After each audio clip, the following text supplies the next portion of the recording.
It has been a long time coming for the Honda CBR 300R in the Indian market. It was finally launched in February 2019, much later than most international markets.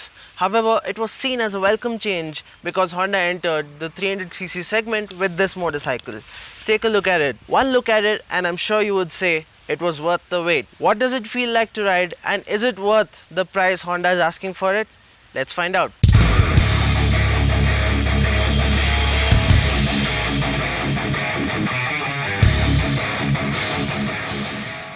Honda won biking enthusiasts' hearts ages ago with the launch of the CBR 250R in 2010. It was clearly the best in its segment and won not just hearts but also several awards. However, Honda clearly shifted its focus after that towards two different ends of the motorcycling spectrum. On one end, Honda brought in the biggies like the Honda Goldwing and the CBR 1000RR Fireblade and set up Silverwing premium superbike outlets. On the other hand, Honda focused on the scooter and commuter motorcycle segments. As a result, the 250cc segment ended up being ignored. The CBR 250R fought on bravely for a long time, but now, 9 years later, it can no longer take on competition. Honda realized this and brought in the Honda CB300R years after it was launched in the international market. The Honda CB300R might seem like it's a decently sized motorcycle in pictures, but in reality it is pretty compact. However, the size does not impact the design, and the CB300R still looks very muscular. Its design is inspired by the Honda CB1000R. One glance at the motorcycle makes you want to look at it again, this time for extended periods. It was a subtle attention grabber in traffic. Honda has paid great attention to detail with this motorcycle. Up front is a retro-themed circular full LED headlamp. It rides on a new 41mm upside-down fork that also adds to the design element of the CB300R. Also, one cannot miss the unique cylindrical LED turn signal indicators. The CB300R comes with a liquid-cooled engine, and the radiator is flanked by super cool brushed aluminium shrouds. The radiator itself is finished in raw aluminium, and it adds character to the design. The fuel tank is long, chiseled, and has raw muscular lines to it. Parts of the chassis have been exposed at either side, and the rear has been kept neat, clean, and simple. The motorcycle features a split-seat design, a simple LED tail lamp, and cleverly designed grab handles that blend in with the rest of the bike. The Honda comes with a large sari guard on the left side and a huge upswept exhaust on the right. The paint, especially the Candy Chromosphere Red, adds further design value. The motorcycle we received for our review came with several aftermarket accessories that are sold at Honda's premium dealerships. Powering the Honda CB300R is a liquid-cooled 286cc single-cylinder engine. It pushes out maximum power figures of 30.45 bhp at 8000 rpm and a peak torque output of 27.4 Nm at 6500 rpm. A 6-speed gearbox drives the rear wheel. The output is 1 bhp lower and 0.1 Nm lower than the motorcycle sold in Europe. It also is an updated version of the older 249cc engine that powers the CBR 250R. Therefore, it feels and sounds familiar, but performance on this machine is way better. This is because of the extra 3.9 bhp and the 4.5 Nm torque. And also, the interesting thing is, the CB300R is 20 kilograms lighter than the CBR 250R. The advantage of higher power to weight ratios are clearly seen on the motorcycle. 0 to 100 kilometers per hour is done in just under 7 seconds, which is pretty quick for a bike with a power output of just 30 bhp. By today's standards, it's quite underpowered for a modern revving 300cc motorcycle. 140 kmph comes in quicker than we expected to.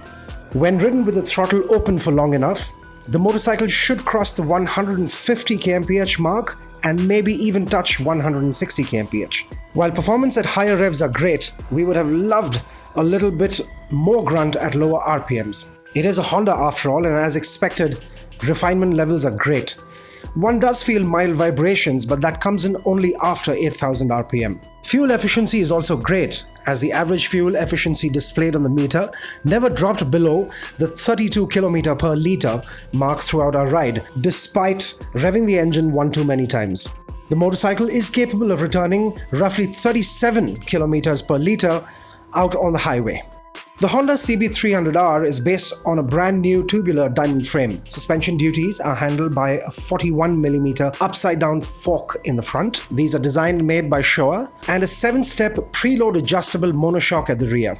This combined with the 147 kg weight makes for a brilliant handling.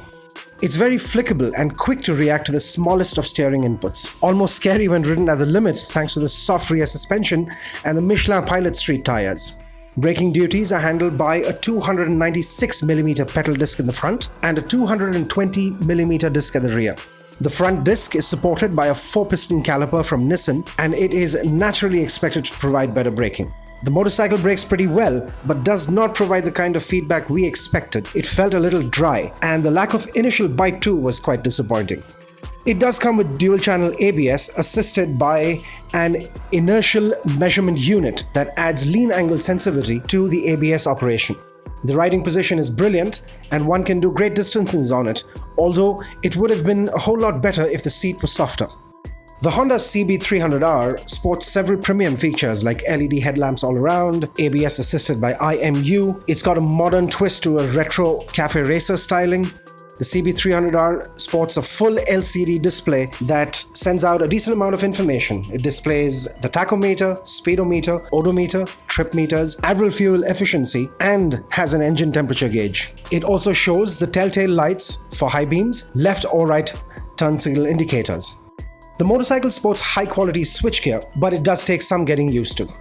Honda has switched the positions of the indicator toggle switch and the horn button, and it gets annoying at times because you start honking when you want to turn the indicator on, and vice versa. Also, the motorcycle does not feature a side stand indicator, and it does not come with a side stand engine cutoff, something that most bikes in the market offer. With the CB300R, Honda is offering a premium motorcycle with a premium ownership experience. In the Indian market though, it all comes down to pricing. At roughly 2.95 lakh on road, the motorcycle is considered to be expensive, keeping in mind the number of features it offers and the power too. However, it should be noted that it is a premium motorcycle sold at Honda's premium big motorcycle dealerships. It is not manufactured locally in India like most of its competition. It is a CKD motorcycle and hence there is value for money. The Honda CB300R goes against the likes of the Benelli TNT 300, the BMW G310R, and the KTM 390 Duke. If you are looking for a premium motorcycle with a simple design, a good engine, reliability and refinement, then Honda's CB300R is the one for you. The Honda CB300 features impressive styling, it gives its user a premium ownership experience, and it features a fun to ride character as well. It comes with a price tag of Rs 2.95 lakh on road Bangalore, and that is reasonable when you consider the fact that this is a CKD motorcycle. So there you have it, the Honda CB300R. Thanks for watching, stay tuned to DriveSpark, and don't forget to subscribe to all our social channels.